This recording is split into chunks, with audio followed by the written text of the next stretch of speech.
বেলালের কি অপরাধ ছিল? অপরাধ শুধু কলেমা পড়েছে। এই অপরাধে বেলালকে তারা মেরেছে, তাকে ঘুমাতে দেয় নাই, খাবার দেয় নাই। এরপরে যখন তিনি কালেমা ছাড়েন নাই, হাজরাতে বেলালকে উটের পায়ের সঙ্গে রশি দিয়া বেঁধে উটকে তাড়ায় দিয়েছে।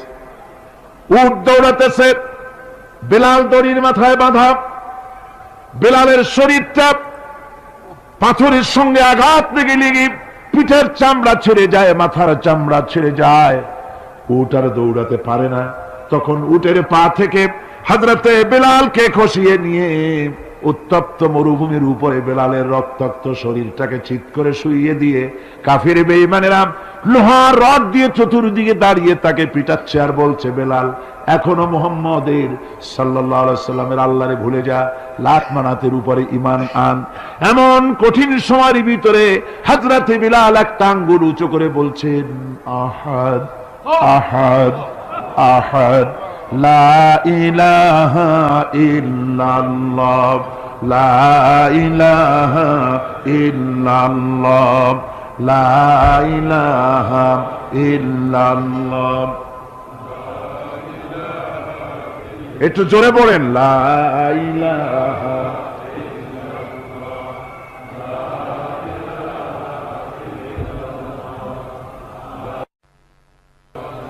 লা ইলাহা ইল্লাল্লাহু মুহাম্মাদুর রাসূলুল্লাহ। আমার ভাইরা, ওরা হযরতে খাব্বাবকে বেঁধেছে, খুঁটির সাথে বেঁধে চতুর্দিক থেকে তীর নিক্ষেপ করছে, তরবারি মারতেছে, শরীরের গোশত টুকরা টুকরা হয়ে পড়তেছে।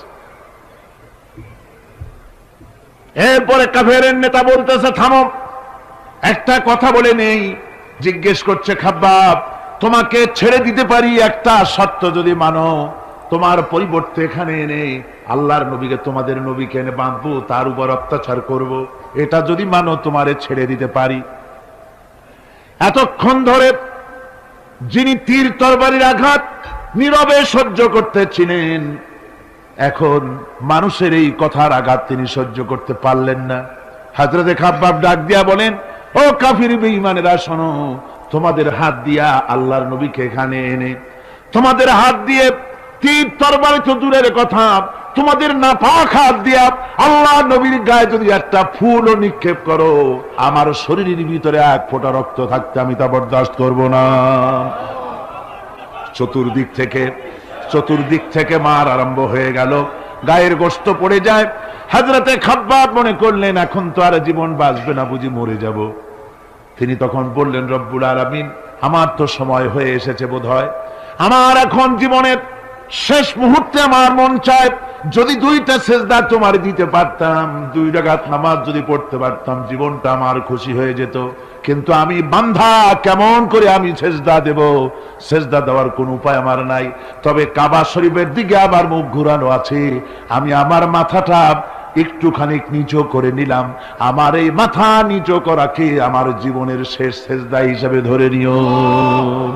কাফির বেঈমানেরা হযরতে খাব্বাবের মাথা ধরি অন্যদিকে ঘুরিয়ে দিল। হযরতে খাব্বাব পড়লেন, ফাইনামা তুওয়াল্লু ফাসাম্মা ওয়াজহুল্লাহ। যেদিকেই মুখ ঘুরাও সেদিকেই আল্লাহ, আল্লাহ ছাড়া কোনো দিক নাই। আমার ভাইরা, এই জিহাদে এত বড় ফজিলত আল্লাহ রাব্বুল আলামিন রেখেছেন। দ্বীন প্রতিষ্ঠার জন্য যারা লড়ে, আল্লাহ পাক তাদের জন্য বিরাট নিয়ামত রেখেছেন। সুবহানাল্লাহ পড়ে, লা তামাসসুহান নার ওয়া আইনুন বাকাত মিন খাশিয়াতিল্লাহ ওয়া আইনুন বাতাত তাহরিসু ফি সাবিলিল্লাহ, রাওয়াহু তিরমিজি। হযরত ইবনে আব্বাস রাদিয়াল্লাহু তাআলা তিনি বলছেন, আমি রাসূলুল্লাহকে বলতে শুনেছি, আল্লাহর নবী বলেছেন, 2টি চোখকে জাহান্নামের আগুন 2টা চোখকে স্পর্শ করবে না। একটা চোখ হচ্ছে গভীর রাত্রে যারা আল্লাহর ভয়তে, জাহান্নামের ভয়তে যারা কান্দে, জাহান্নামের আগুন ওই চক্ষুকে স্পর্শ করবে না। আর যারা দ্বীন প্রতিষ্ঠার জন্য, আল্লাহর দ্বীন কায়েমের জন্য ময়দানে যারা লড়াই করে, রাতের বেলায় পাহারা দেয়, ওই পাহারারত চোখের মধ্যে জাহান্নামের আগুন ওই চোখে স্পর্শ করবে না। আমার ভাইরা, হযরত উসমান রাদিয়াল্লাহু তাআলা আনহু বলছেন, মান রাবাতা লাইলাতান ফি সাবিলিল্লাহ কানাত কাআলফি লাইলাতিন সিয়ামুহা ওয়া কিয়ামুহা। 1000 রাত ধরে রোজা রাখলে, 1000 রাত ধরে ইবাদত করলে, আর 1000 দিন ধরে রোজা রাখলে যে সওয়াব হবে, একটা ঘন্টা, একটা রাত যদি কেউ পাহারা দেয় আল্লাহর দ্বীনকে প্রতিষ্ঠার জন্য, আল্লাহর দ্বীনের কোন ইসলামী রাষ্ট্রের প্রহরায় যদি কেউ যদি থাকে, একটা রাতে পাহারা দিয়ে দিলে সওয়াব হবে 1000 বছর ধরে নামাজ রোজা করে ওই সওয়াব পাওয়া যাবে না। সুবহানাল্লাহ। অর্থাৎ 1000 বছর ধরে নামাজ রোজা করার মতোই সওয়াব পাহারা দেওয়া আল্লাহর দ্বীনের, ইসলামের রাষ্ট্রকে। বন্ধুগণ, রাসূল পাক সাল্লাল্লাহু আলাইহি ওয়াসাল্লাম তিনি বলেছেন, কিয়ামতের দিন জাহান্নামের আগুন আর জিহাদের ময়দানের ধুলি, এই দুটি একসঙ্গে কোন মানুষের পেটের মধ্যে প্রবেশ করবে না। রাসূল পাক সাল্লাল্লাহু আলাইহি ওয়াসাল্লামের একটি হাদিস যা মিশকাত শরীফের মধ্যে বর্ণিত আছে। মিশকাত শরীফের সম্ভবত 336 পৃষ্ঠায় এই হাদিসটি বর্ণনা করা হয়েছে যে হযরত ইবনে আইস রাদিয়াল্লাহু তাআলা আনহু হচ্ছেন এই হাদিসের রাবী। তিনি বলছেন, একবার হুজুর সাল্লাল্লাহু আলাইহি ওয়াসাল্লাম এক ব্যক্তির জানাজায় গিয়ে উপস্থিত হলেন। হযরত ওমর রাদিয়াল্লাহু তাআলা আনহু তখন হুজুরকে বললেন, হে রাসূল, আপনি এই লোকটার জানাজা পড়বেন? এই লোক তো ইসলামের এই ক্ষতি করেছে, সেই ক্ষতি করেছে, অমুক করেছে, এই লোকটার আপনি জানাজা পড়বেন? হুজুর তখন উপস্থিত লোকদের জিজ্ঞেস করলেন, হাজিরিন, তোমরা কি কেউ এই লোকটাকে কোন ইসলামের ভালো কাজ করতে দেখেছো? একজন লোক দাঁড়িয়ে গেলেন, তিনি বললেন, হে আল্লাহর নবী, আমি সাক্ষী, আমি দেখেছি। একটা মুজাহিদ বাহিনী জিহাদ করে ফিরতে ছিল, তো এক জায়গায় তারা ডেরা গাড়লো, শিবিরে স্থাপন করলো রাত কাটাবে বলে। আমি দেখেছি এই লোকটি সারা রাত সেই মুজাহিদদেরকে, সাহাবীদেরকে সারা রাত জেগে জেগে পাহারা দিয়েছে। আল্লাহর নবী জানাজার ইমামতি করলেন, আর এরপরে তাকে কবরের মধ্যে মাদফুন করে দিয়ে নবীজি তার কবরের পাশে দাঁড়িয়ে বললেন, ইন্না আসহাবাকা ইয়াজুন্নুনা আন্নাকা মিন আহলিন নার ওয়া আনা আশহাদু আন্নাকা মিন আহলিল জান্নাহ। নবীজি বলছেন, ও কবরবাসী, তোমার সাথীরা মনে করে তুমি জাহান্নামী, আর আমি নবী মুহাম্মদ সাল্লাল্লাহু আলাইহি ওয়াসাল্লাম সাক্ষী দিচ্ছি তুমি বেশক আল্লাহর বেহেশতি, তুমি অবশ্যই আল্লাহর জান্নাতে যাবে। এরপর হযরত ওমরের দিকে ফিরে রাসূলুল্লাহ বললেন, ওমর, মানুষের শুধু বাহ্য দৃশ্যটাই দেখো না, তার অন্তরের জজবাটাকেও কদর করো। সুবহানাল্লাহ। এই জিহাদের ময়দানে যারা কাজ করে, জান দেয়, মাল দেয়, আল্লাহ পাক তাদের উপরে রহম করেন। এই জিহাদ হচ্ছে এক অগ্নি পরীক্ষা। এই জিহাদটা কি? অগ্নি পরীক্ষা। এমনি এমনি বেহেশতে যাওয়া যাবে না ভাই। আল্লাহ রাব্বুল আলামিন কোরআনে কারীমের মধ্যে বলেছেন, আহাসিবান নাসু আইয়ুতরাকু আইয়াকুলু আমান্না ওয়া হুম লা ইফতানুন। লোকেরা কি ভেবেছে নাকি যে ঈমান এনেছি, এই কথাটা বললি আমি বেহেশত দিয়ে দিব, মুমিন বলে সার্টিফাই করব? না, যখনই তারা বলবে আমি মুমিন, আমি তখন তাকে অবশ্যই পরীক্ষা করব, এই পরীক্ষায় তাকে পাশ করতে হবে। কোরআনে কারীমে আল্লাহ রাব্বুল আলামিন অনেক জায়গায় এই কথাগুলি বলেছেন, এমনি এমনি ছেড়ে দেওয়া হবে না। আমি অতীতের লোকদেরকেও পরীক্ষা করেছি, তোমাদেরকেও পরীক্ষা করব, পরীক্ষা না দিয়ে কেউ তোমরা বেহেশতে যেতে পারবে না।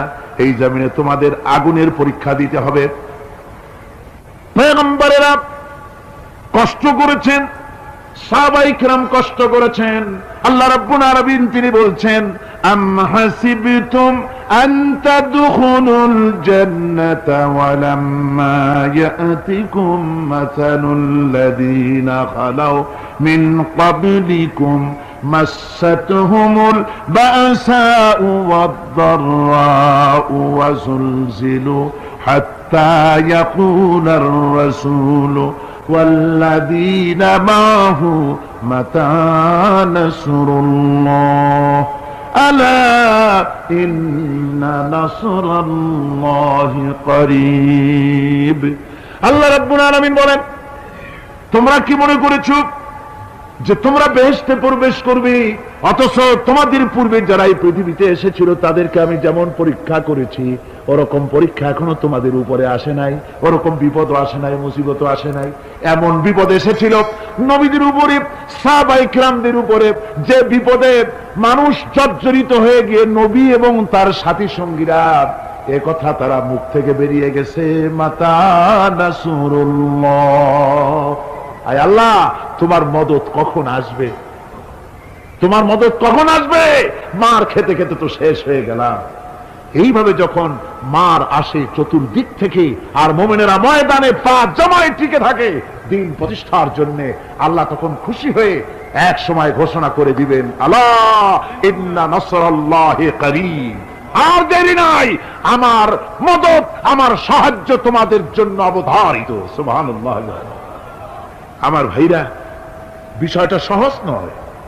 শুধু দুইটা সেজদা দিয়া, শুধু তাহাজ্জুদের কিছু নামাজ পড়িয়া আল্লাহর জান্নাতে যাওয়া এত সহজ নয়, রাস্তা খুব কঠিন, রাস্তা খুব। ये शहादत गाहे उल्फत में कदम रखना,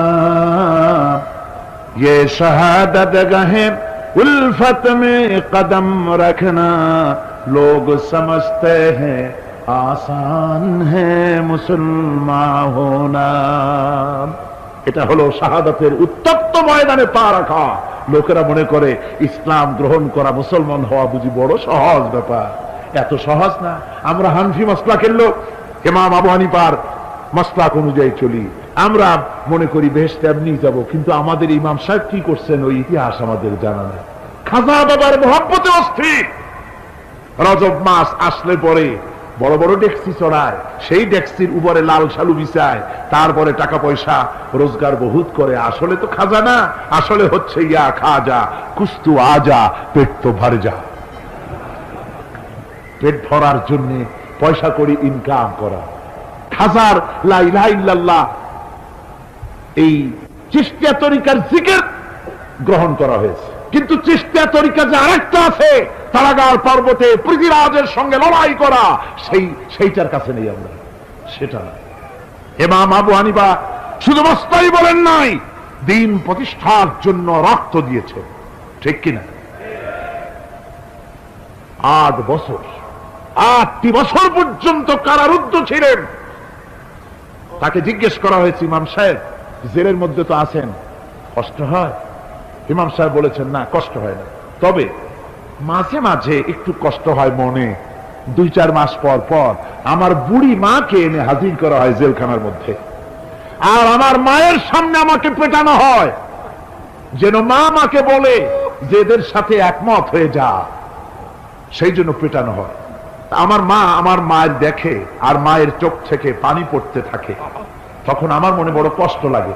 তবে আলহামদুলিল্লাহ মা আমার এমন, আমার মার দেখেন আর হজম করেন, আর আমাকে বলেন খবরদার এক চুলো সিদ্ধান্ত থেকে নড়বা না।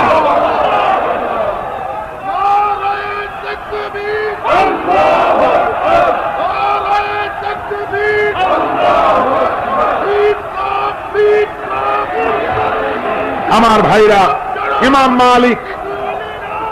মালিক 28 দিন পর্যন্ত তাকে বাতিলরা বেঁধে দিয়ে গেছে, হাত পিঠ মোড়া দিয়ে 28 দিন বাঁধা। এই হাত বাহু থেকে ডিসকানেক্ট হয়ে গিয়েছে, এই বাহুর জোড়া থেকে ডিসকানেক্ট হয়ে গিয়েছিল হাত, 28 দিন পর্যন্ত বাঁধা ছিল। ইমাম আহমদ বিন হাম্বল, ইসলাম বিরোধীরা তাকে পিটাইছে, প্রত্যেকটা চাবুকের সাথে গায়ের গোশত উঠে এসেছে। এজন্য কবি বলতেছি, पैरवी बू हनीफा की सनद जिंदान है, हम्बली होता है पीठ पर दुर्रे खाने की बात। হানাফি হতে চাও, জেল জরিমানার জন্য প্রস্তুতি নাও। শুধু সবরি কলা খাইয়া বেহেশতে যাওয়া যাবে না, এত সহজ না। আঙ্গুর বেদানা, সবরি কলা আর দুধের স্বরের উপর ইসলাম আসে নাই। ইসলাম এসেছে উত্তপ্ত ময়দানের উপরে, জান দিয়ে রক্ত দিয়ে ইসলাম প্রতিষ্ঠা হয়ে গোটা দুনিয়ার নির্যাতিত নিপীড়িত জনতার মুখে হাসি ফুটিয়েছে ইসলাম।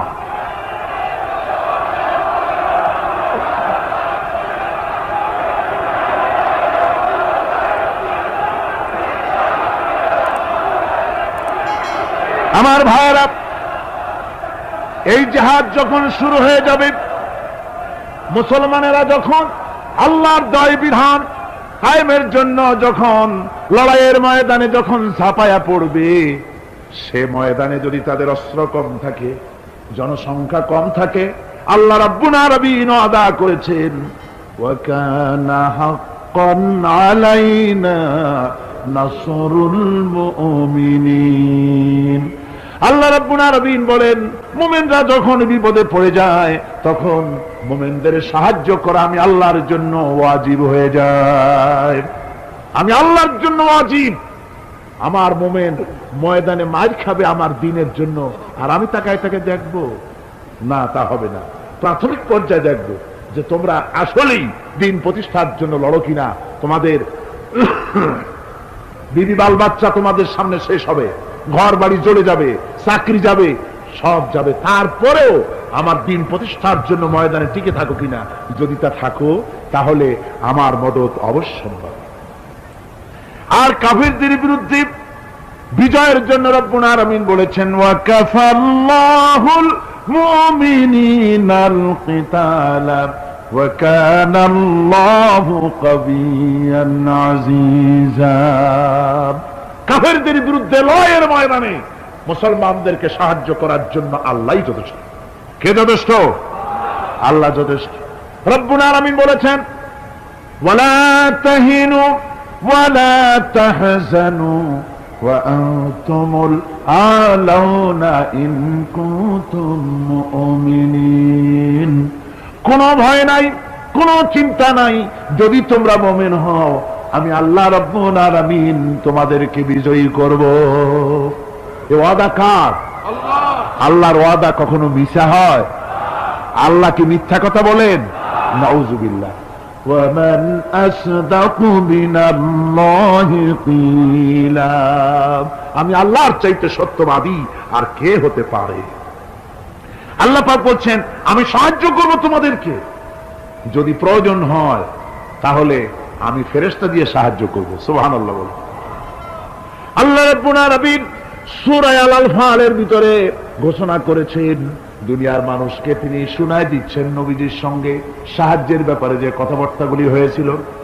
ইয তাস্তাগীসুনা রাব্বাকুম ফাস্তাজাবা লাকুম আন্নী মুমিদ্দুকুম বিআলফিন মিনাল মালাইকাতি মুরদিফিন।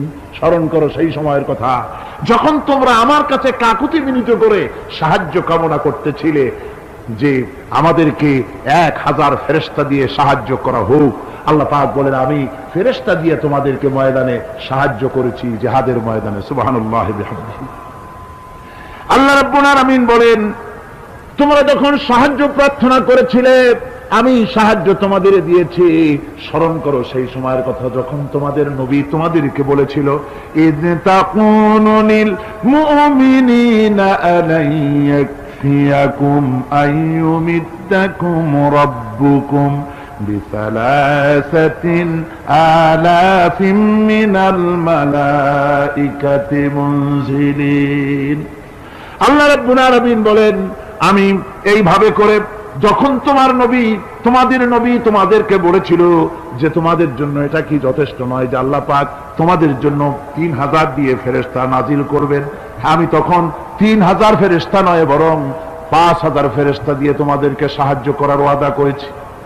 3000 নয়, 5000 চিহ্নযুক্ত ফেরেশতা নাজিল করে দিয়ে তোমাদের সাহায্য করব বলে আমি ওয়াদা করেছি। আজও সেই মদত আল্লাহর পক্ষ থেকে আমাদের জন্য ওই মদত আজও আসতে পারে। কবি বলছেন ফেজায়ে বদরে পয়দা কুন ফিরিশতে তেরি নুসরত কো উতর सकते गर्दों से कतर अंदर कतर अभी। বদরের মুসলমানদের মতো যদি ঈমান তোমাদের আসে তাহলে আজও আকাশ থেকে কাতারে কাতারে ফেরেশতা আমি আল্লাহ অবতীর্ণ করে দিতে পারি। সুবহানাল্লাহ বিহামদিহি। আমার ভাইরা, হযরতে সাদ বিন আবি ওয়াক্কাস রাদিয়াল্লাহু তাআলা আনহু তিনি কাদিসিয়ার যুদ্ধের পর যখন পারস্য দখলের জন্য চললেন, পারসনগর অবরোধ করলেন, সামনে পড়ল নদী, এই নদী পাড়ি দিবেন, সাথে তার হাজার হাজার সৈন্য, এই সৈন্য নিয়ে নদী পাড়ি দিবেন। জিজ্ঞেস করলেন সাহাবীদের, তোমরা কি চাও? ইসলামের আন্দোলন, ইসলামের জিহাদ, আল্লাহর দ্বীন এখানেই শেষ হয়ে যাক, এটা চাও? না ইসলামের এই কলেমার আওয়াজ নদীর ওপারেও নিয়ে যেতে হবে, অথচ আমাদের কাছে কোনো পারাপারের কোনো নৌকা নাই, কি করতে চাও? সাহাবীরা বললেন, আমরা আপনার অর্ডার ফলো করব, আমরা এই নদীর ওপারে গিয়েও কালেমার পতাকাকে উড্ডীন করতে চাই, কালেমার সুশীতল ছায়াতলে গোটা দুনিয়াকে আনতে চাই। হযরতে সাদ তখন বললেন, তাহলে তোমরা সবাই আমার পেছনে পেছনে এই দরিয়ার ভিতরে ঝাঁপিয়ে পড়ো, আর আমার সঙ্গে সবাই উচ্চারণ করো, নাস্তাঈনু বিল্লাহি ওয়া নাতাওয়াক্কালু আলাইহি, হাসবুনাল্লাহু নি'মাল ওয়াকিল, নি'মাল মাওলা ওয়া নি'মান নাসীর। ইতিহাস লিখতেছি, 60,000 সৈন্য তাদের অশ্ব নিয়ে, তাদের উষ্ট্র নিয়ে, তাদের মালপত্র নিয়ে, জিহাদের সামান নিয়ে শ্রাবণের খরস্রোতা নদী, উত্তাল তরঙ্গমালায় ভরা নদীর উপর থেকে এই সাহাবীরা পাড়ি দিয়ে ওপার চলে গেলেন। ওপার যাওয়ার পরে হযরতে সাদ বলছেন, তোমাদের কেউ কি হারায় গেছে নাকি? সবাই এদিক ওদিক তাকায়, খোঁজ করে বলল, মানুষ তো দূরের কথা, একটা উটও আর ঘোড়াও একটাও হারায় যায় নাই। একজন বলল, আমার একটা পেয়ালা, যে পেয়ালা আমি পানি পান করতাম, সেই পেয়ালাটা তুফানে ছিটকে কোথায় চলে গেছে, ওইটা হারায় গেছে। হযরতে সাদ বলেন, মুজাহিদের কোন জিনিস দরিয়া নিতে পারে না, অবশ্যই তা ফেরত আসবে। এই কথা তিনি বলতেছিলেন, হঠাৎ করে দরিয়ার কিনারে একটা আওয়াজ হলো, দেখা গেল তুফানের ভিতরে সেই হারানো বাটিটা তাদের মধ্যে ফিরে এসেছে। আল্লাহু আকবার। মুজাহিদদেরকে সাহায্য করেন স্বয়ং আল্লাহ রাব্বুল আলামিন। আফ্রিকার জঙ্গলের কাছে ভিন্ন ইতিহাস, জঙ্গলের কাছেই মুসলমানদেরকে থাকতে দেওয়া হয়েছিল। মনে করা হয়েছিল জঙ্গলের সমস্ত হিংস্র প্রাণীরা এই মুসলমানদের শেষ করে দেবে, যুদ্ধ করা লাগবে না। হযরতে সাদ সে অবস্থা বুঝতে পারলেন, তিনি একটা মঞ্চ তৈরি করলেন।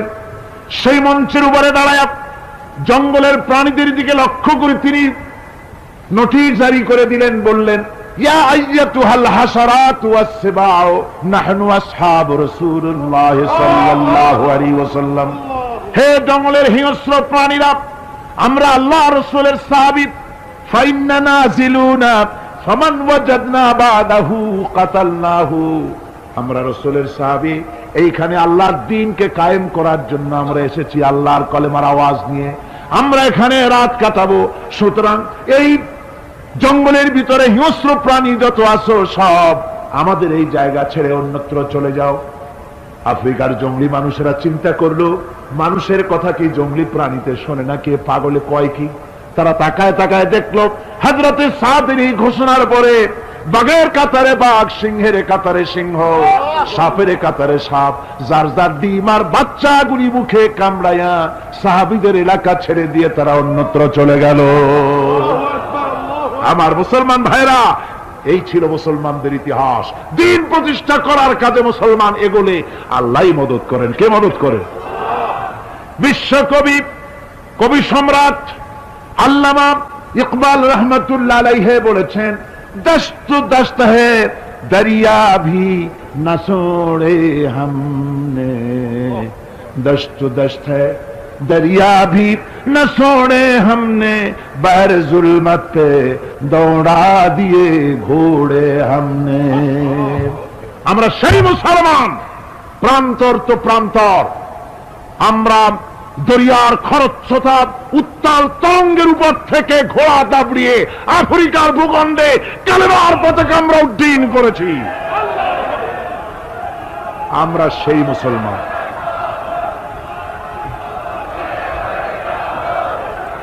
একটুখানি জিকির করেন, লা ইলাহা ইল্লাল্লাহ, লা ইলাহা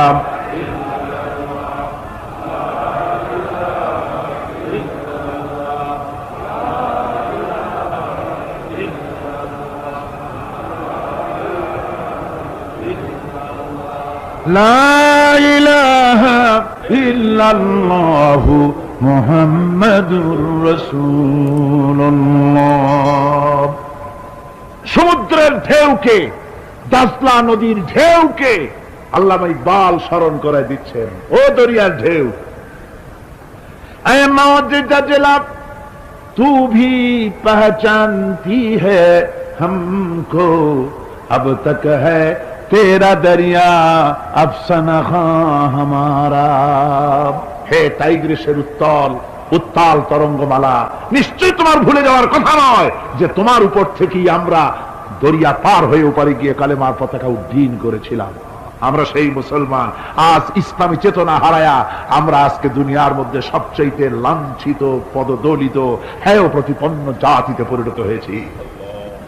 আমার ভাইরা, মহাকবি, বিশ্বকবি, কবি সম্রাট আল্লামা ইকবাল রহমতুল্লাহ আলাইহি সুন্দর করে বলেছেন, মুসলমানদেরকে লক্ষ্য করে বলেছেন, ঘোষণা করো, বাতিলদেরকে জানায়া দাও, আমরা মাথা নত করার জাতি নই। আমরা মাথা নত করার জাতি? ভারত আজ আমাদের দিকে চোখ রাঙায়, ভারত চোখ রাঙায় তাকায় আমাদের দিকে, দুনিয়ার অনেকেই আমাদের দিকে চোখ রাঙায়। বিশ্বকবি আল্লামা ইকবাল বলেছেন, বাতিল সে দবনে ওয়ালে আয়া আসমান নেহি হাম, बातिल से दबने वाले आसमां नहीं हम, सो बर कर चुका है तू इम्तिहान हमारा।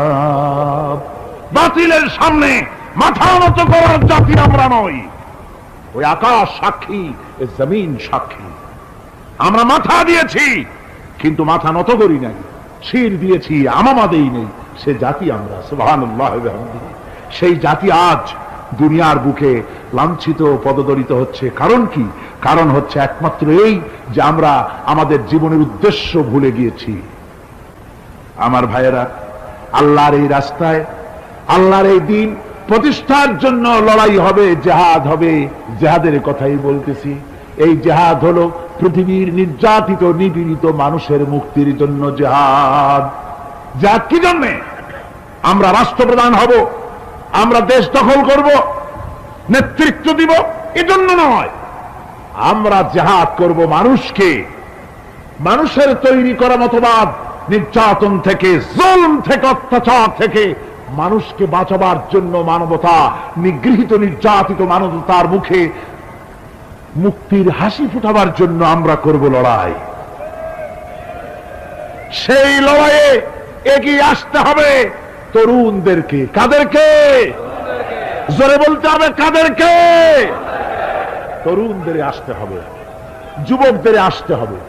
আমার আনন্দে বুক ভরে যায় যখন দেখি মাহফিলে, আজকে তো এই মাহফিল কোরআনে কারীমের কথা এই ভূখণ্ডে আল্লাহ বলার তৌফিক দিয়েছেন।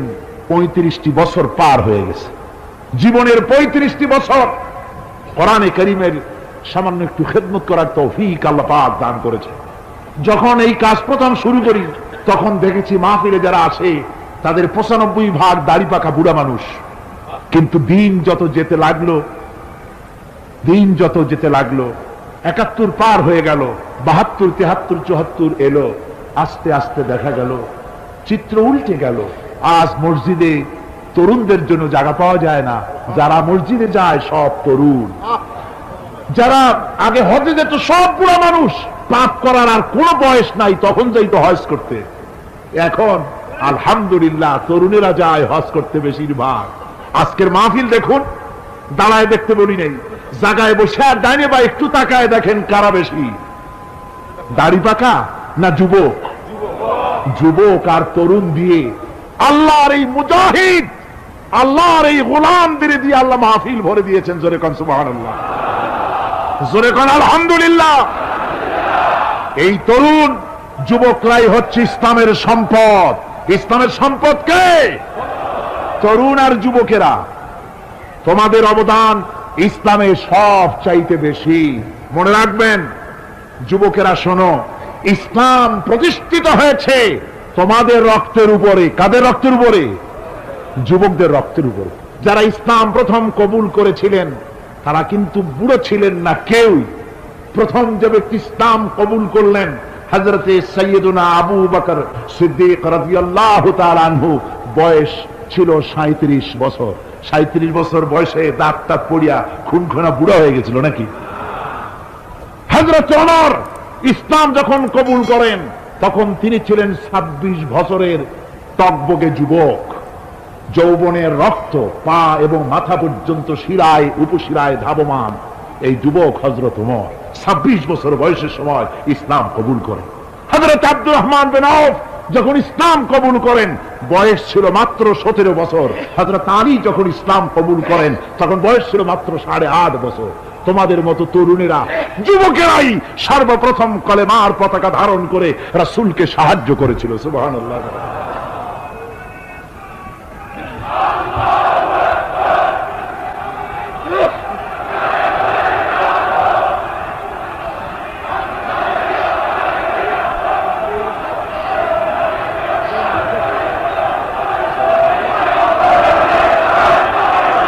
আমার মুসলমান ভাইয়েরা থামুন, আমার ভাইয়েরা, যুবকদের অবদানই চিরকাল ইসলামে বেশি ছিল। তাই বলে যারা বৃদ্ধ মানুষ তাদের কিন্তু কোনো মন খারাপ করার কোনো কারণ নাই, ঠিক কিনা?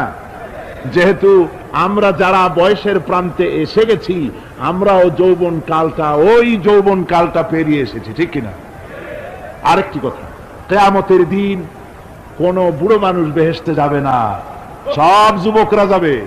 বেহেশতে যাবে কারা? বুড়োরা বোধহয় ভয় পেয়ে গেছেন। রাসূল পাক সাল্লাল্লাহু আলাইহি ওয়াসাল্লাম বলেছেন, আমার কথা না, হুজুর বলেছেন কোন বুড়ো মানুষ বেহেশতে যাবে না, কোন কালো মানুষ বেহেশতে যাবে না। এখন রাসূল যদি বলেন তার কথাই তো আইন। হুজুর বলেন কালো মানুষ বেহেশতে যাবে না, একটা কালো মানুষ কান দিয়ে তো পড়েই গেছে। হুজুর বলেন কেঁদো না, তুমি যখন বেহেশতে যাবে চাঁদের মতো সুন্দর চেহারা নিয়ে বেহেশতে যাবে। বুড়ার কান্না দেখে হুজুর বলছেন কেঁদো না, তুমি যখন বেহেশতে যাবে আল্লাহ তোমার যুবক বানায় পাঠায় দিবে। যেহেতু বেহেশত হচ্ছে যুবকদের জন্য, সুবহানাল্লাহ।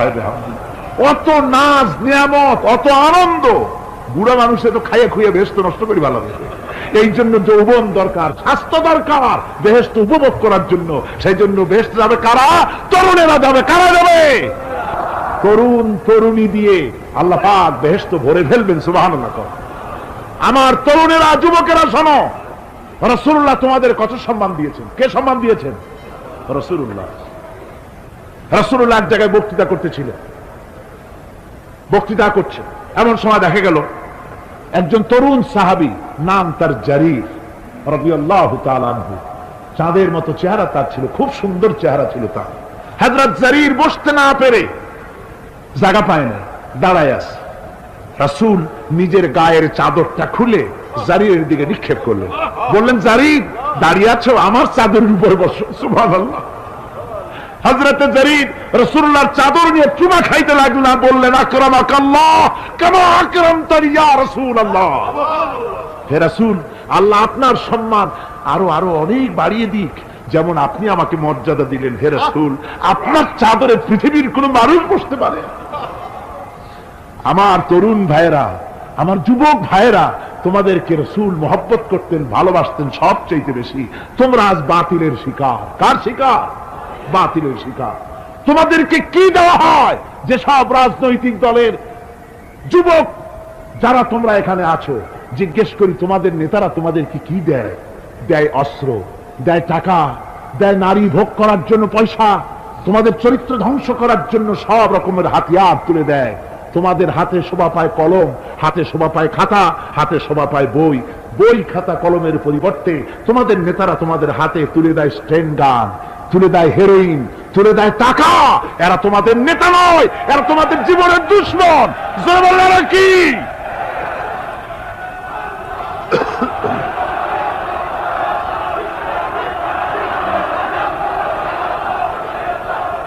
আমার যুবক ভাইয়েরা, আমার কলেজ ইউনিভার্সিটির ছাত্র ভাইয়েরা, একটুখানি মাথা খাটায় চিন্তা করো।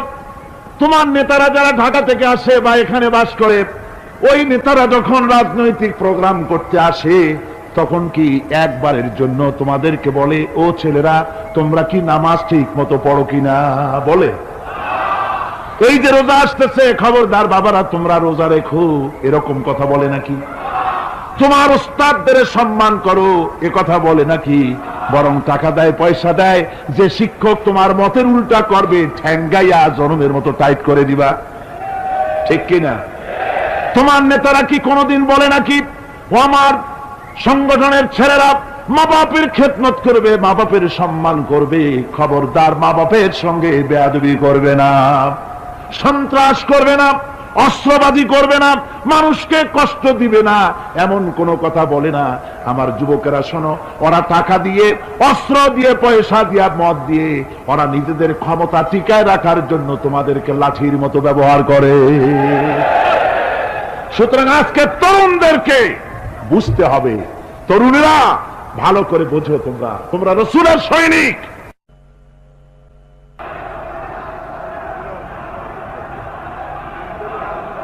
তোমাদের পক্ষে সম্ভব। বসুন। আমি বুঝতে পেরেছি কথা যেহেতু তরুণদের, আর তরুণদের জনসমুদ্র, কাজেই জনসমুদ্রের মধ্যে উত্তাল ঢেউ তো সৃষ্টি হবেই, স্বাভাবিক। কিন্তু সেই স্বাভাবিকতার সুযোগ নিয়ে দাঁড়ায় বিশৃঙ্খলার সৃষ্টি করবেন না।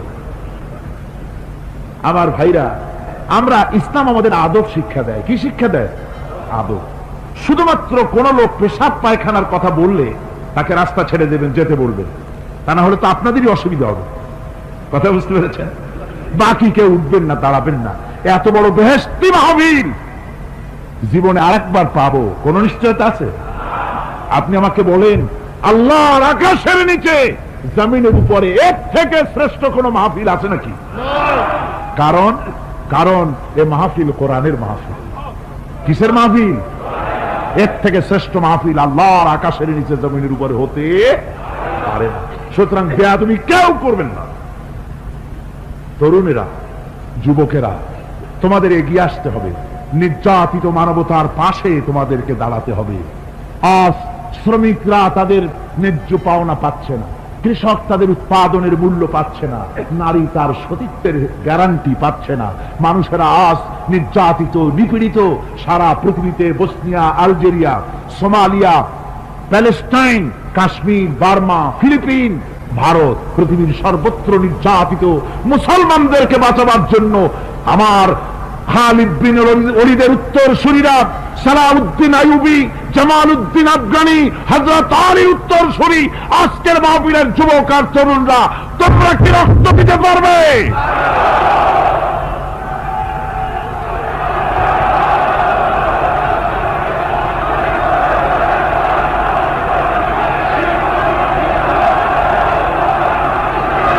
আমার মুসলমান যুবকেরা,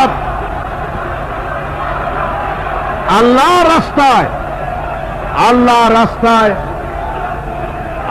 রাস্তায় রক্ত দিলে তার অবস্থা কি হবে শোনো। আল্লাহ রাব্বুল আলামিন বলেছেন, ওয়ালা তাকুলু লিমান ইউকতালু ফি সাবিলিল্লাহি আমওয়াত বাল আহইয়াউ ওয়ালাকিন লা তাশউরুন। আল্লাহ রাব্বুল আলামিন বলেন, আমার রাস্তায় যারা নিহত হয়েছে, আমার রাস্তায় যারা জীবন দিল, ওরা মরে গেছে এই কথা তোমরা বলো না, ওরা জিন্দা। ওরা কি? আমার রাস্তায়, আমার দিন প্রতিষ্ঠার জন্য, মানবতার মুখে হাসি ফুটাবার জন্য, নির্যাতিত মানবতার গোলামীর জিনজির থেকে তাদেরকে বাঁচাবার জন্য সংগ্রাম করতে গিয়ে যারা জীবন দিল, ওরা মরে নাই, ওরা জিন্দা। ওরা কি? জিন্দা। আল্লাহ পাক বলেন, ওরা জিন্দা তোমরা জানো না, আমার কাছ থেকে তারা রিজেক্ট প্রাপ্ত হয়। যারা শহীদ হয়, শাহাদাতের কথা শুনে যাদের ভয় লাগে, অস্ত্রের খোঁচা খায়া, গুলি খায়া, বায়োনেট খায়া, ড্যাগারের গুতা খায়া মরা, জানি কত যন্ত্রণা। নবীজি বলতেছেন, আন আবি হুরায়রা রাদিয়াল্লাহু তাআলা আনহু আন্না রাসূলুল্লাহ সাল্লাল্লাহু আলাইহি ওয়াসাল্লাম মা ইয়াজিদু শাহীদু মিন মাসিল কাতল কামা ইয়াজিদু আহাদুকুম মিন মাসিল কারছা। তিরমিজি ও নাসাই। আল্লাহ নবী বলেছেন, হযরত আবু হুরায়রা হাদিসটি বর্ণনা করেছেন, নবীজি বলেছেন শাহাদাতের মওত হলো তোমাদের কেউ যদি আরেকজনকে একটা চিমটি কাটে, ওই চিমটি কাটায় যতটুকু যন্ত্রণা, শাহাদাতের মওতের এর চাইতে বেশি কিছু যন্ত্রণা নয়। শাহাদাতের মওতটা হচ্ছে একটা সেতু। এটা কি সেতু? এটা ব্রিজ। এপারে দুনিয়া, ওপারে আল্লাহ। সুবহানাল্লাহ ওয়া বিহামদি। মরার সাথে সাথে দিদার ইলাহি নসিব হয়ে যাবে। সুবহানাল্লাহ ওয়া বিহামদি। সাহাবায়ে কেরাম, আপনি চিন্তা করেন, তাদের মা বাবা বিবি বাল বাচ্চা সন্তান সবকিছুকে ফেলে রেখে আল্লাহ দ্বীনের জন্য রক্ত দিতে পেরেছেন। কি কারণে?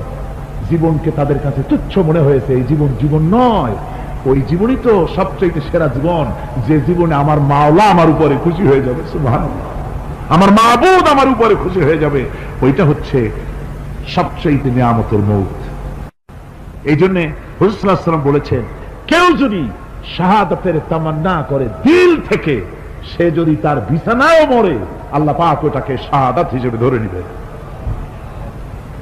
হযরত ওমর রাদিয়াল্লাহু তাআলা আনহু দোয়া করতেন, আল্লাহুম্মা রযুকনি শাহাদাতান ফি সাবিলিক ওয়াজআল মাউতি ফি বালাদি রাসূলিক। আয় আল্লাহ, তুমি দয়া করে মেহেরবানি করে আমাকে শাহাদাতের পেয়ালা পান করাও। শাহাদাতের মওত সবচেয়ে নিয়ামতের মওত। কিয়ামতের দিন এই শহীদ তার আত্মীয় স্বজনের ব্যাপারে 70 জন লোকের ব্যাপারে আল্লাহর কাছে সুপারিশ করার মতো পাওয়ার লাভ করবে। শহীদ ভাইরা, এই শাহাদাত নসিব হওয়ার জন্য তামান্না আমাদের দিলের মধ্যে থাকা উচিত। আল্লাহ দ্বীন প্রতিষ্ঠার জন্য প্রয়োজনে আমরা জান দিব, মাল দিব। পারবো না? পারবো কিনা? আমার ভাইরা, আব্দুল উজ্জা মক্কা শরীফে বাড়ি, 20 বছরের যুবক। কলিজার মধ্যে সবসময় চায়, এতিম মানুষ, বাপ মারা গেছে, একেবারে ছোট অবস্থায়, খুব গরিব। চাচা তাকে বড় করেছে, চাচা তাকে ঘর দিয়েছে, বাড়ি দিয়েছে। বুখারীর হাদিস, বুখারী শরীফ এসেছে। বাড়ি ঘর জায়গা জমি সোনা দানা টাকা পয়সা উট ঘোড়া সব দিয়েছে, প্রতিষ্ঠিত করে দিয়েছে। কিন্তু আব্দুল উজ্জা শান্তি পায় না। রাসূল পাক সাল্লাল্লাহু আলাইহি ওয়াসাল্লাম দ্বীনে দাওয়াত দিচ্ছেন, মন চায় তাওহীদের এই সূরা সেও পান করে, কিন্তু চাচার ভয়তে পারে না। মনটা চাচ্ছে, আহা, চাচা যদি ইসলাম কবুল করতো তাহলে আমার জন্য ব্যাপারটা সহজ হয়ে যেত। এভাবে চিন্তা করতেছে। হঠাৎ একদিন রাসূল পাক সাল্লাল্লাহু আলাইহি ওয়াসাল্লাম হিজরত করলেন। এরপরে আব্দুল উজ্জার ধৈর্যের বাঁধ ভেঙে গেল। আব্দুল উজ্জা গিয়ে বলছে, চাচা, মুহাম্মদ সাল্লাল্লাহু আলাইহি ওয়াসাল্লামের নাম তো নিশ্চয়ই শুনেছেন। বলে, হ্যাঁ শুনেছি। তিনি যে ইসলামের দাওয়াত দেন, ওইটা আপনার কাছে কেমন লাগে? তার মানে বলছে যে আমার কাছে তো খুব ভালো লাগে। চাচা, ইসলাম কি কবুল করবেন? এই অগণিত মূর্তির সামনে মাথা নত করে আমাদের কোনো লাভ নাই। ওই মূর্তিগুলি আমাদের কোনো সাহায্য করতে পারে না। এক আল্লাহ বিশ্বাস করার জন্য মুহাম্মদ সাল্লাল্লাহু আলাইহি ওয়াসাল্লাম আমাদের বলেছেন। চাচা বলছে, খবরদার, এই কথা যদি আবার উচ্চারণ করো তাহলে আমি তোমাকে যা দিয়েছি সব ছিনায় নেব। আব্দুল উজ্জা বলছেন, তাহলে আর আমি সহ্য করতে পারলাম না। চাচা, আপনার সামনেই আমি ঘোষণা করলাম, একদিন চাপা রেখেছি, আর পারলাম না। আমি ঘোষণা করে দিলাম, লা ইলাহা ইল্লাল্লাহু মুহাম্মাদুর রাসূলুল্লাহ। চাচা বলল, তুমি এর পরিণতি জানো? আব্দুল উজ্জা বলল, কি পরিণতি? চাচা বলতেছি, এই কলেমা পড়ার কারণে আমি তোমাকে যা দিয়েছিলাম, ঘোড়া দিয়েছি, উট দিয়েছি, বাড়ি দিয়েছি, সব আমি তোমার কাছ থেকে ছিনাইলাম, সব ফেরত দিতে হবে। তিনি বললেন, আমি রাজি আছি, আমি রাজি আছি।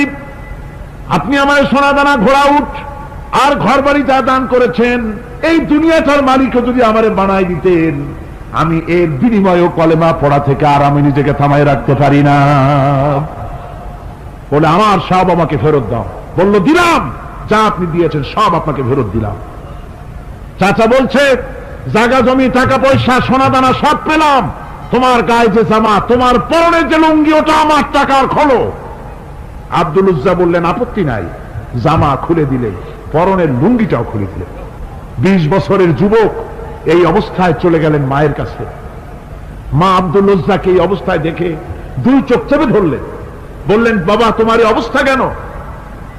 ছেলে বলছে, মা ইমান আনার কারণে আমি সব হারাই ফেলেছি, আমার আর কিছুই নাই, ইমান আনার কারণে আমার এই অবস্থা হয়েছে। মা বলছে, বাবা আমার কাছে কি চাও? ছেলে বলছে, মা আমি চলে যেতে চাই মদিনায়, আল্লাহর নবী মুহাম্মদুর রাসূলুল্লাহ সাল্লাল্লাহু আলাইহি সাল্লামের দরবারে চলে যেতে চাই, আমি একটু বস্ত্র চাই। মা একটা পুরানা কম্বল তার হাতে দিয়ে দিলেন।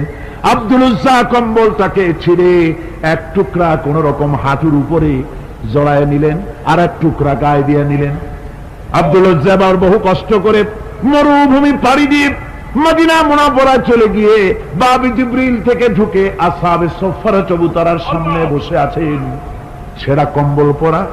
এবার বিশ্ব নবী, দুনিয়া আখিরাতের বাদশা জনাবে মুহাম্মদ রাসূলুল্লাহ সাল্লাল্লাহু আলাইহি ওয়াসাল্লাম যখন মসজিদের নিজের ঘরের থেকে দরজা খুলে বেরিয়েছেন, দেখেন এক যুবক বসা, একটা আধাটা কম্বল পরা, হাঁটুর উপরে কোন রকম করে রানটা লজ্জাস্থানটা ঢাকার, গায়ে একটা ছেঁড়া কম্বল। তার এই অবস্থা দেখে হুজুর জিজ্ঞেস করেন, তুমি কে? যুবক বলছে, আমি আব্দুল উজ্জা। ইসলাম কবুল করার জন্য আমার সব ছিল, আমি কম ধনী ছিলাম না, আমার চাচা সব নিয়ে গেছে, সিনাই রেখেছে, আমার লুঙ্গিটাও দেয় নাই। ঘটনা সব তিনি ঘুরে ঘুরে বললেন।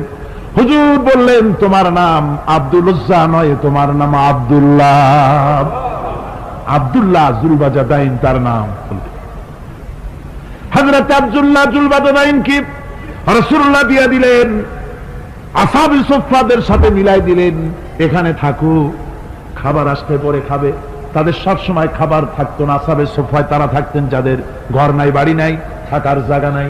ক্ষুধার জ্বালা যখন তারা অতিষ্ঠ হয়ে যেতেন, নবীজি ঘরের থেকে তাহাজ্জুদের জন্য যখন বেরোতেন, ক্ষুধার্ত সাহাবীরা রাসূলের চেহারা দেখার সঙ্গে সঙ্গে ক্ষুধা নিবৃত্ত হয়ে যেত। হযরত রাসূল পাক সাল্লাল্লাহু আলাইহি ওয়াসাল্লাম আব্দুল্লাহকে ওনাদের মধ্যে ভিড়াই দিলেন। আব্দুল্লাহ এবার কোরআন শরীফ পড়ে, কোরআন শরীফ পড়তে গিয়া চিল্লায় চিল্লায় তিনি পড়েন, আস্তে আস্তে পড়েন না। সাহাবীরা বিরক্ত হয়ে রাসূলের কাছে নালিশ করলেন যে বড় চিল্লায় কোরআন পড়ে, আমাদের নামাজেও ডিস্টার্ব হয়। হুজুর বলেন, সাহাবীরা কেউ আব্দুল্লাহর ব্যাপারে কোনো কথা বলবে না, তারে চিল্লাইতে দাও, যেহেতু ঈমানের জন্য তারে বড় মূল্য দিতে হয়েছে। পরনের লুঙ্গিটা পর্যন্ত আনতে পারে নাই, যত খুশি চিৎকার করেছে আল্লাহর কালাম পড়ুক। তাবুকের যুদ্ধ, রাসূলুল্লাহ তাবুকের দিকে রওনা করেছেন, 30,000 সৈন্য নিয়ে রওনা করেছেন। ওই জিহাদে মানুষেরা প্রাণ ভরে রাসূলুল্লাহকে সাহায্য করেছেন। মেয়ে লোকেরা নাকের ফুল, কানের দুল, গলার হাল খুলে খুলে রাসূলের কদম মোবারকে দিয়ে দিয়েছে। ধনীরা টাকা পয়সা সব দিয়েছে।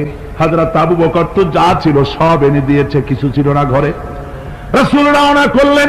প্রতিমধ্যে হযরত আব্দুল্লাহ জুলবাজাদাইন আল্লাহ নবীর খেদমতে হাজির হয়ে বলেন, হুজুর সবাই তো সব দিল, আমার কিছুই নাই, কিছু দিতে পারলাম না।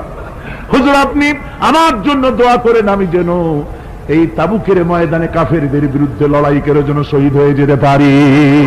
মাল দিতে পারি নাই, কিন্তু আল্লাহর জন্য যেন আমার জীবনটা দিয়ে দিতে পারি।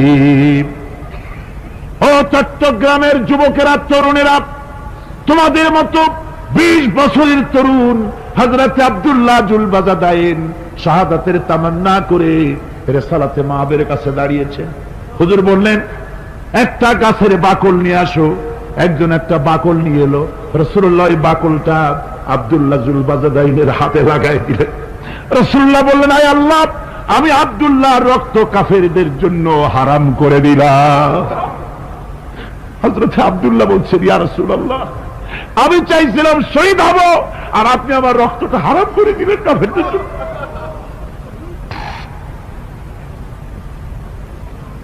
আল্লাহ নবী বলেন, আব্দুল্লাহ রে, কোন চিন্তা করো না, তোমার মৃত্যু যদি জ্বরেও হয়, আল্লাহ রাব্বুল আলামিন তোমার শাহাদাতের দরজা দিয়ে দিবেন। তাবুকের প্রান্তরে চলে গেলেন। কয়েকদিন ওই তাবুকের ময়দানে থাকায় রাসূলের কাছে খবর এলো, আব্দুল্লাহ মারাত্মক জ্বরে আক্রান্ত হয়ে ইন্তেকাল করেছেন। রাসূলুল্লাহ বললেন, আমি জানাজা পড়াবো।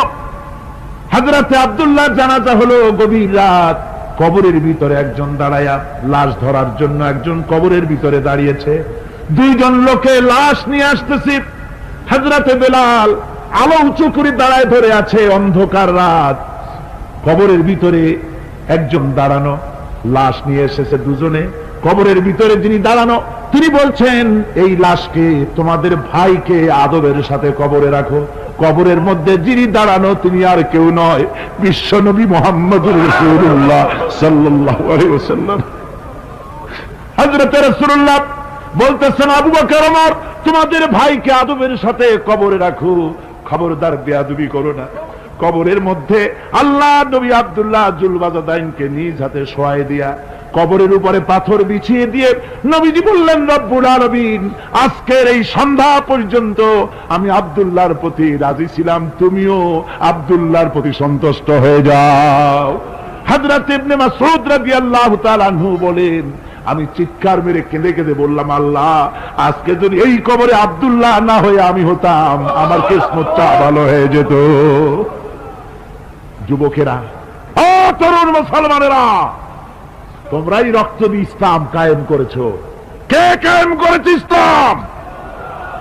মুসলিম তরুণেরা, মুসলিম যুবকেরা, তোমাদের অবদান সব চাইতে বেশি। আজ মুসলমান যুবকদের চরিত্র নাই, মদ, জুয়া, জেনা, ব্যভিচার করে করে সর্বনাশ করে দেওয়া হলো। সরকারি ভাবে, বেসরকারি ভাবে, বিভিন্ন ভাবে যুবকদেরকে মিসগাইড করার জন্য মদ দেওয়া হয়, টাকা দেওয়া হয়, অস্ত্র দেওয়া হয়, সব দিয়ে যুবকদের চরিত্র নষ্ট করা হচ্ছে। অথচ যুবক হচ্ছে একটা জাতির মেরুদণ্ড। জাতির কি মেরুদণ্ড? এই মেরুদণ্ডকে ঘুণে ধরেছে, এই মেরুদণ্ড নষ্ট করার ব্যবস্থা করা হয়েছে। আমার মুসলমান ভাইয়েরা, হাদিস থেকে শোনো, বদরের প্রান্তরে যুদ্ধ হবে, রাসূলুল্লাহ সাহাবায়ে কিরামদেরকে রেডি করেছেন, কিন্তু এই যুদ্ধটা বড় মারাত্মক, এই জিহাদ বড় মারাত্মক। জিহাদ হবে, চাচার বিরুদ্ধে ভাতিজা জিহাদ করবে, বাপের বিরুদ্ধে সন্তান অস্ত্র ধারণ করবে, ভাইয়ের বিরুদ্ধে ভাই অস্ত্র ধারণ করবে। কোন জায়গা? বদর। কোন জায়গায়? বদর। মক্কা থেকে যারা আসতেছে সব চাচা, ভাই, মামু, খালু, এরা আসতেছে। আপন আপন লোকেরা আপন লোকের বিরুদ্ধে অস্ত্র ধারণ করবে। এটা কি সহজ? কোন এটা কি সহজ? রাসূলুল্লাহ যুদ্ধের কথা মানুষকে বুঝাচ্ছেন, একটু ইতস্তত করছেন। হযরত রাসূল পাক সাল্লাল্লাহু আলাইহি ওয়াসাল্লাম যুদ্ধের কথা সাহাবায়ে কিরামদের সামনে পেশ করতেছেন আর একটু ইতস্তত করতেছেন। এই কঠিন যুদ্ধে সাহাবীরা কিভাবে মেনে নেবে? রাসূলের মনের অবস্থা বুঝতে পেরে হযরত মিকদাদ রাদিয়াল্লাহু তাআলা আনহু, বর্ষিয়ান সাহাবী, তিনি দাঁড়ায় গেলেন। তিনি দাঁড়ায় বলছেন, ইমদি বিনা ইয়া রাসূলুল্লাহ হাইসু মা তাশা। হে রাসূল, আপনি আমাদেরকে নিয়ে চলুন, আল্লাহ যেদিকে আপনাকে যেতে বলে, হাইসু মা তাশা আয় হাইসু মা আমারাকাল্লাহ, যেদিকে আল্লাহ আপনাকে যেতে বলেন আমাদেরকে নিয়ে আপনি সেদিকে চলেন। ইন্না লা নাকুলু লাকা কামা ক্বালা বানু ইসরাঈল লিমূসা আলাইহিস সালাম, ইযহাব আনতা ওয়া রাব্বুকা ফাকাতিলা ইন্না হাহুনা কাঈদুন। আমরা মুসা আলাইহিস সালামের উম্মতের মতো বলবো না যে, হে মুসা, তুমি আর জিবরাইল আর তোমার আল্লাহ যুদ্ধ করো, আমরা ঘরে বসে আরাম করি। এই কথা আমরা বলবো না হুজুর। বল ইযহাব আনতা ওয়া রাব্বুকা ফাকাতিলা ইন্না মাকুমা মুকাতিলুন। হে রাসূল, বরং আমরা বলবো, আপনি যুদ্ধ করুন, আপনি আমাদের নিয়ে চলুন, আমরা লড়বো আপনার সাথে কাফেরদের বিরুদ্ধে, ততক্ষণ পর্যন্ত লড়বো মা দামাত আইনুম মিন্না তাতাররাফ। ও রাসূল, যতক্ষণ আমাদের চোখের একটা পাতাও নড়ে ততক্ষণ আপনার সাথে আমরা লড়বো। সুবহানাল্লাহ। মানে জীবন যতক্ষণ আছে আপনার সাথী হয়ে কাফেরদের বিরুদ্ধে লড়তে থাকবো। হুজুর খুব খুশি হয়ে গেল। হুজুর কি হলেন? দারুণ খুশি হয়ে গেল। আল্লাহর নবী খুশি হয়ে বললেন, ও সাহাবীরা, তোমাদের মানসিক অবস্থা যখন এই কুবু বিনা ইলা জান্নাতিন, জান্নাতুন আরদুহা কারদিস সামাওয়াতি ওয়াল আরদ। ও সাহাবীরা, তোমাদের মানসিকতা যখন এমন, তখন আমার সাথে তোমরা দাঁড়াও, আমার সাথে ওঠো, আমার সাথে চলো জান্নাতের দিকে। রাসূলুল্লাহ বলছেন, আমার সাথে চলো বেহেশতে। কোন বেহেশত? এমন বেহেশত যে বেহেশতের বিশালতার প্রশস্ততা ওই বিশাল আকাশ আর জমিনের চাইতেও বেশি। এই বিরাট জান্নাতের দিকে চলো আমার সাথে। ফাকামা উমাইর বিন হামাম ওয়া কানা ইয়াকুলু তামার। যুবকেরা, তোমাদের মতো তরুণ, তোমাদের মতো এক যুবক যার নাম উমাইর, তিনি দাঁড়িয়ে গেলেন, হাতে ছিল খোরমা, খোরমা খাচ্ছিল। দেখেন না, বক্তৃতা হয়, মাঠে ওয়াজ নসিহত হয়, আর যুবকেরা দাঁড়ায় দাঁড়ায় বাদাম খায়, হয় না? ওই সাহাবী ওই সময় তো বাদাম টাদাম হয়তো পায় নাই, খোরমা খাচ্ছে, খোরমা চাবাচ্ছে, বিচি ফালাই দিতেছে, আর এইভাবে খাচ্ছে আর হুজুরের কথা শুনছে। হুজুরের কথা শুনে উমাইর বলছেন, বাহ বাহ। এটা একটি আঞ্চলিক শব্দ, এর অর্থ হচ্ছে আয় মা আযমাহু ওয়া মা আহসানাহু। হে রাসূল, আপনি কত সুন্দর কথা বললেন, আপনি কি বিশাল কথা বলেছেন, কত বড় কথা বলেছেন। জিহাদ করলে, জান দিলে এমন বেহেশত পাবো, জান্নাতুন আরদুহা কাআরদিস সামাওয়াতি ওয়াল আরদ, যে বেহেশতটা হবে ওই বিশাল আকাশের চাইতে বিস্তীর্ণ, এমন বেহেশত পাবো। ওয়াল্লাহি লাউ কুনতু হাইয়ান হাত্তা আকুলাহুন্না ইন্নাহা লাহায়াতুন তাওয়িলা। আল্লাহর কসম, আমি যদি হাতের সবগুলি খোরমা খেতে যাই তাহলে তো অনেক সময় লাগবে, বেহেশতে যেতে দেরি হয়ে যাবে, অনেক দেরি হয়ে যাবে বেহেশতে যেতে। ফারামা বিহিন্না, হাতের সবগুলি খোরমা তিনি ফেলে দিলেন। ও যুবকেরা, হযরত ওমর তোমার মতো যুবক খোরমা খাওয়া সহ্য করলেন না আল্লাহর জান্নাতে যাওয়ার লোভে। জান্নাতে যেতে দেরি হয়ে যাবে, আল্লাহর সঙ্গে দিদার করতে দেরি হয়ে যাবে, এই মনে করে হাতের খোরমাগুলি ফালায় দিলেন, জিহাদের ময়দানে ঝাঁপায়ে পড়লেন। হাদিস শরীফে এসেছে, উমাইর জিহাদ করে বেশ কিছু কাফেরদেরকে নিহত করে নিজেও শহীদ হয়ে গেলেন। রাসূলুল্লাহ বদরের শুহাদাদের জানাজা করার সময় একজন সাহাবী বলে দিলেন, হুজুর, এই সেই উমাইর, আপনি যখন বেহেশতের কথা বলছিলেন, খোরমাগুলি খাওয়ার তর সহ্য হয় নাই বেহেশতে যাওয়ার জন্য, এই সেই উমাইর। আল্লাহর নবী উমাইরের কাছে দাঁড়ায় আঙ্গুল দিয়ে তার শরীরের দিকে দেখায় বললেন, ইন্নাকা মিন আহলিহা। ও যুবক, যেই বেহেশতের জন্য খোরমা খাওয়ার সময় তুমি পাও নাই, আমি নবী সাক্ষী দিচ্ছি তুমি অবশ্যই সেই বেহেশতের অধিবাসী।